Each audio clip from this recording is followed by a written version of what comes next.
आप लोगों में से बहुत लोगों ने ये वाक़या सुना होगा और बहुत लोगों ने नहीं सुना होगा।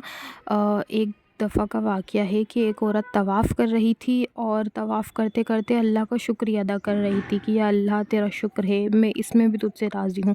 या अल्लाह तेरा शुक्र है, मैं इसमें भी तुझसे राज़ी हूँ। तो वहीं से एक आदमी गुज़र रहे थे। उन्होंने बोला कि आप अल्लाह का ऐसे शुक्रिया अदा क्यों कर रही हो?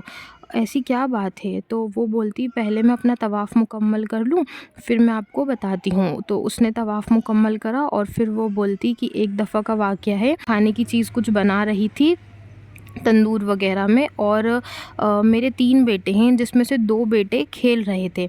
एक बेटा बोलता कि क्या तुम्हें पता है उस दिन अब्बा ने बकरे को ज़िबह कैसे करा था? तो वो बोले, दूसरा बेटा, नहीं मुझे नहीं पता। तो बोलता, लाओ मैं तुम्हें बताता हूँ कि अब्बा ने उस दिन बकरा कैसे ज़िबह करा था। तो उस दिन पास ही में छुरी पड़ी थी, उसने छुरी उठाई और अपने बच्चे ने अपने दूसरे भाई पर चला दी कि अब्बा ने बकरा ऐसे ज़िबह करा था। एकदम चिल्ला पुकार की आवाज़ आई, वो भागा, डर गया। वो बोले, मैं भी उठकर गई, मैंने देखा कि क्या हो गया एकदम। तो मेरा बेटा वहाँ मरा हुआ पड़ा था और वो दूसरा बेटा डर के मारे जहाँ पर मैं तंदूर बना रही थी वहाँ पर जाकर छुप गया। मैं मैं भागकर वहाँ गई तो वहाँ मैंने देखा कि मेरा दूसरा बेटा भी मरा हुआ पड़ा था।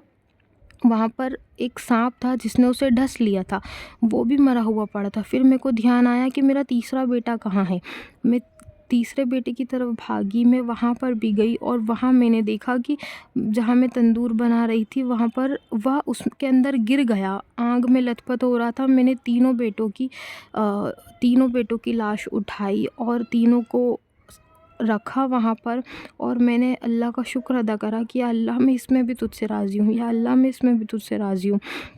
मतलब उस माँ का दिल देखो कि जिसने अपने तीनों बेटों को अपनी आँखों के सामने मरते हुए देखा, उसके बावजूद वो ये बोल रही है कि या अल्लाह मैं इसमें भी तुझसे राज़ी हूँ, या अल्लाह मैं इसमें भी तुझसे राज़ी हूँ। इतने अज़ीम शान उसके अखलाक हैं कि उसने इतना सब कुछ होने के बावजूद ये बोला कि या अल्लाह मैं इसमें भी तुझसे राज़ी हूँ। तो हमें इस वाक़ये से यही सीखना चाहिए कि हमें हमेशा अल्लाह की रज़ा में राज़ी रहना चाहिए। कभी अल्लाह से नाउम्मीद नहीं होना चाहिए।